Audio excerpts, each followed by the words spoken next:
RER Sport, information. Il est 8h15, nous retrouvons le journal présenté par Éric Michel. Bonjour.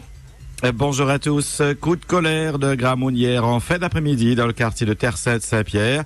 Un homme de 79 ans a agressé son jeune voisin de 23 ans, le frappant avec un couteau de cuisine. Thomas se trouve dans un état grave, mais son pronostic vital n'est pas engagé. Le vieil homme a été arrêté et placé en garde à vue. Personne ne s'explique encore le geste du Gramoun. Une enquête est actuellement en cours. Macabre découverte hier après-midi à la plaine des Palmistes. Un corps en décomposition avancée a été découvert dans la ravine Bras de Calumet. Un examen médico-légal sera réalisé aujourd'hui. Un avion d'Air France qui a décollé de Sainte-Marie à 10h hier matin pour Paris a dû rebrousser chemin après 1h30 de vol. Les pilotes ont en effet senti une forte odeur de kérosène et de la fumée dans la cabine. L'avion a donc fait demi-tour, le kérosène vidé en mer afin que l'appareil puisse se poser. Les passagers ont été transférés sur un autre vol. Suite à l'éboulis de mercredi sur la route de Sillaos dans le secteur de l'Île-à-Furcy, la direction régionale des routes a procédé hier à une opération de purge de la falaise. 10 mètres cubes de galets sont tombés. La circulation qui se faisait en alternance pendant toute la matinée a été totalement rétablie dans l'après-midi. RER. Patrick Le Breton a présenté jeudi à l'Assemblée nationale son rapport sur la sécurité civile à l'occasion de l'examen de la mission sécurité du budget 2014. Le député maire de Saint-Joseph s'est dit satisfait des crédits affectés et les efforts de rationalisation de cette mission.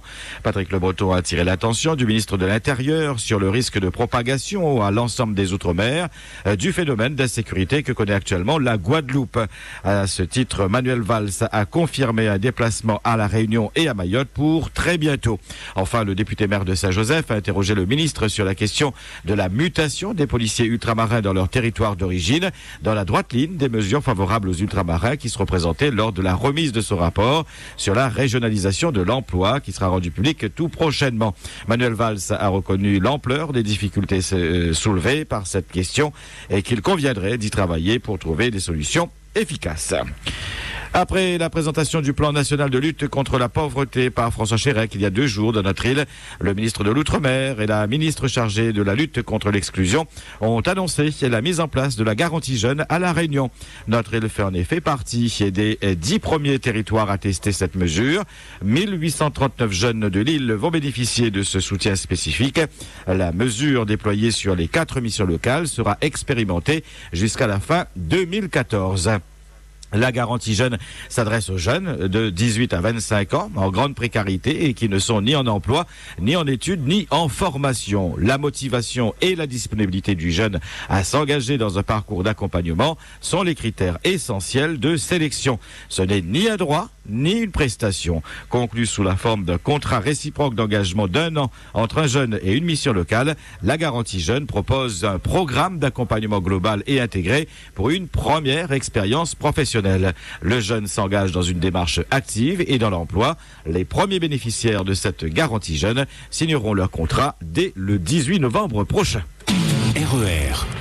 Le défilé continue aujourd'hui et demain dans les cimetières de l'île en ce long week-end de la Toussaint.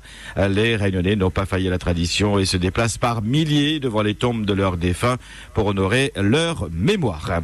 Week-end rose dans la forêt de l'Étang Salé avec l'opération Odyssea.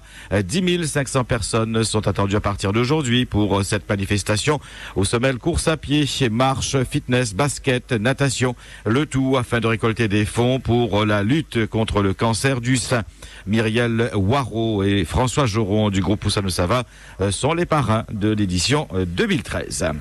Ce week-end verra aussi donner le coup d'envoi des festivités du Deepavali à Saint-André.